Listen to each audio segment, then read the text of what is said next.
Lobor cimwch. Roedd lobor cimwch yn gimwch gwahanol i'r gweddill. Roedd y cymychiad eraill i gyd yn bwyllog, gofalus a chwrtais. Honid felly y lobo. Roedd o'n ddiog, yn drwsgwl, a wastad yn meddwl am ei fol. Y cymychiaid oedd yn rheoli pethau ar wely'r môr. Nhw oedd y bosys, ac roedd y creaduriaid eraill i gyd yn weddol hapus gyda hynny. Nid fod lobo yn gwneud dim o'r gwaith. Roedden nhw wedi rhoi'r gorau i roi swyddi i lobo. Roedd o'n dieddol yn ei llanast o bopeth. Ta waith.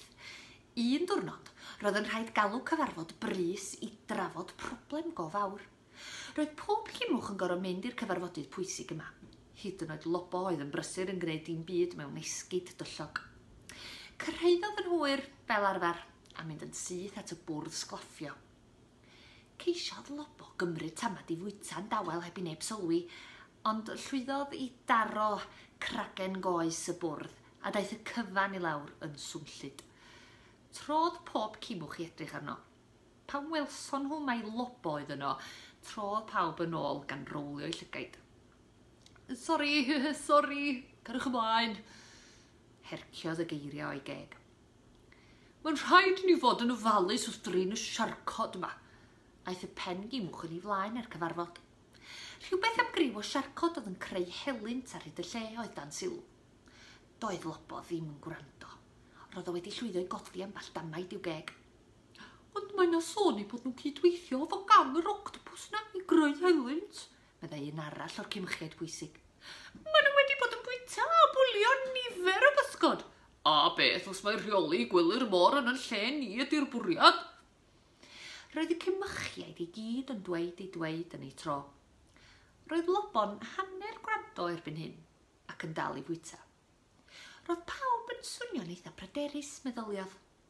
Ond tra roedd o'n stwffio'n slei a'r gweddill yn trafod yn ddwys, gwelodd gysgodion yn symud dros wely'r môr. Yn sydyn, sylweddolodd lobo fod na siarcod yn hofran uwch ei pennau i gyd. Hei, mae yna broblem fach, meddai lobo wrth y cymwch agosaf ato. Ysgydodwch fi, atebodd hwnnw yn gwrtais a mynd oddi wrtho. Roedd pawb yn trio osgoi lobo fel arfer. Edrychodd lobo i fyny eto. Roedd rhai o'r siarcod yn dangos i danadd bellach ac roedd hi'n amlwg i bod yn paratoi i ymosod. Roedd hyn yn sefyllfa ddifrifol. Penderfynodd fynd at y pen gymwch. Siarcod, meddai. Ia, lobo, siarcod yw'r broblem, atebodd y pen gymwch, yna ei anwybyddu. Doedd neb yn gwrando ar lobo. Dechreuodd ei stumog wneud sŵn rhyfedd. Roedd yr holl y fwyd roedd o wedi fwyta'n cynhyrfu ac yn dechrau cwyno. Yn sydyn, daeth bloedd gan gymwch arall. Mae'r siarcod yma! Mewn chwynciad, roedd y siarcod wedi troi ei trwynau tuag atynt ac yn nofio ar gyflymder. Dechreuodd y cymychiaid i gyd weiddi a sgrichian a symud a draws i gilydd yn ddi-drefn. Roedd yn rhaid gwneud rhywbeth yn gyflym i ddychryn y siarcod i ffwrdd, meddyliodd lobo. Dyna pryd y dechreuodd ei fol wneud sŵn eto, a chafodd syniad. Roedd o'n gwybod beth i'w wneud. Rhechodd lobo, mor swnllyd ag roedd o'n gallu. Daeth y cryndod o'i ben ôl a chreu cylch o don a dyfodd yn fwy ac yn fwy. Roedd cymaint o nerth wedi dod o'i ben ôl nes llwyddo i wthio pob siarc am yn ôl. Syllodd pob cymwch mewn rhyfeddod ar lobo yn ei hachub nhw i gyd trwy dorri gwynt. Wyddai'r siarcod ddim beth oedd wedi digwydd. Roedden nhw'n troelli'n bendramwn y gylam yn ôl nes yr oedd ei pennau'n chwil. Cuddiwch, diflannwch, cyn iddyn nhw ddod nôl! Bloeddiodd lobo ar y gweddill.